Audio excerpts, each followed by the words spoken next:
Earlier, we learned that most electricity starts off as heat.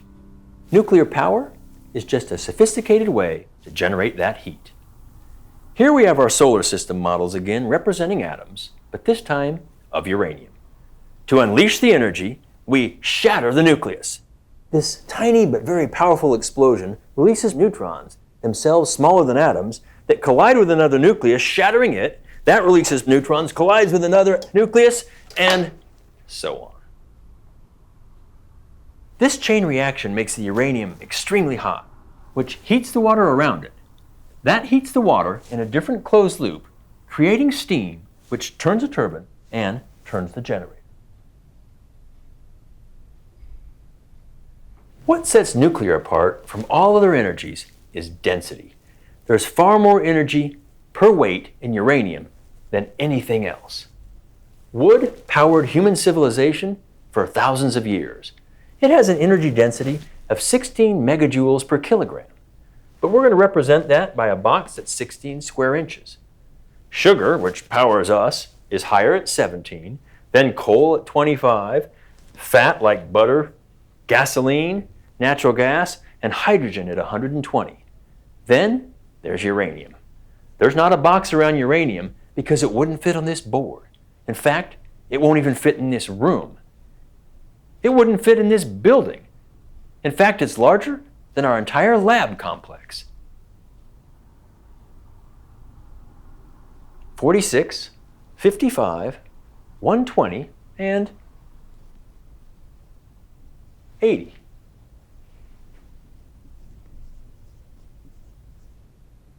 Million. This phenomenal energy density gives nuclear some remarkable benefits. It means that one nuclear reactor could power an entire city. Except for the biggest dams, they're our most powerful electric plants. They can run at full capacity, always on, for a year and a half on just one load of fuel. And they can do all this without emitting CO2. Nuclear is the only non-carbon energy that can replace fossil fuels at scale and easily meet the energy demands of the megacities of the future. But to do so, it would have to overcome some significant challenges. And we'll look at those next. We looked at the benefits of nuclear, mainly high energy density and no carbon emissions. Now, let's look at the risks and ideas to reduce them. We'll start with spent fuel, also called nuclear waste. When nuclear fuel can no longer power the reactor, it still contains a huge amount of energy, heat, and radioactivity.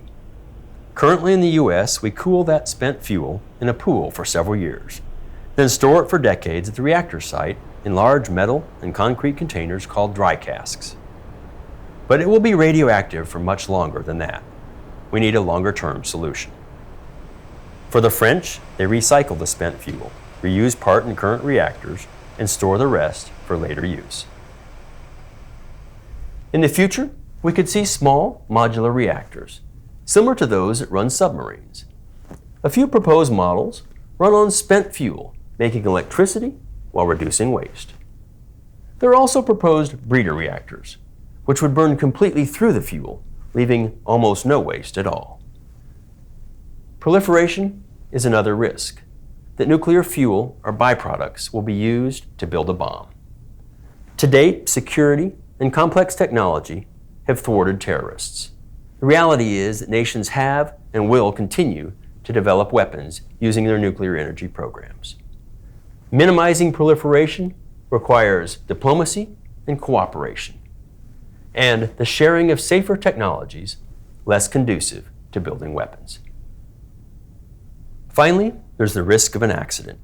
Nearly every power reactor in the world is held within a containment building, a massive structure of concrete and steel that's designed to contain the reactor if it were to overheat and protect it from outside forces.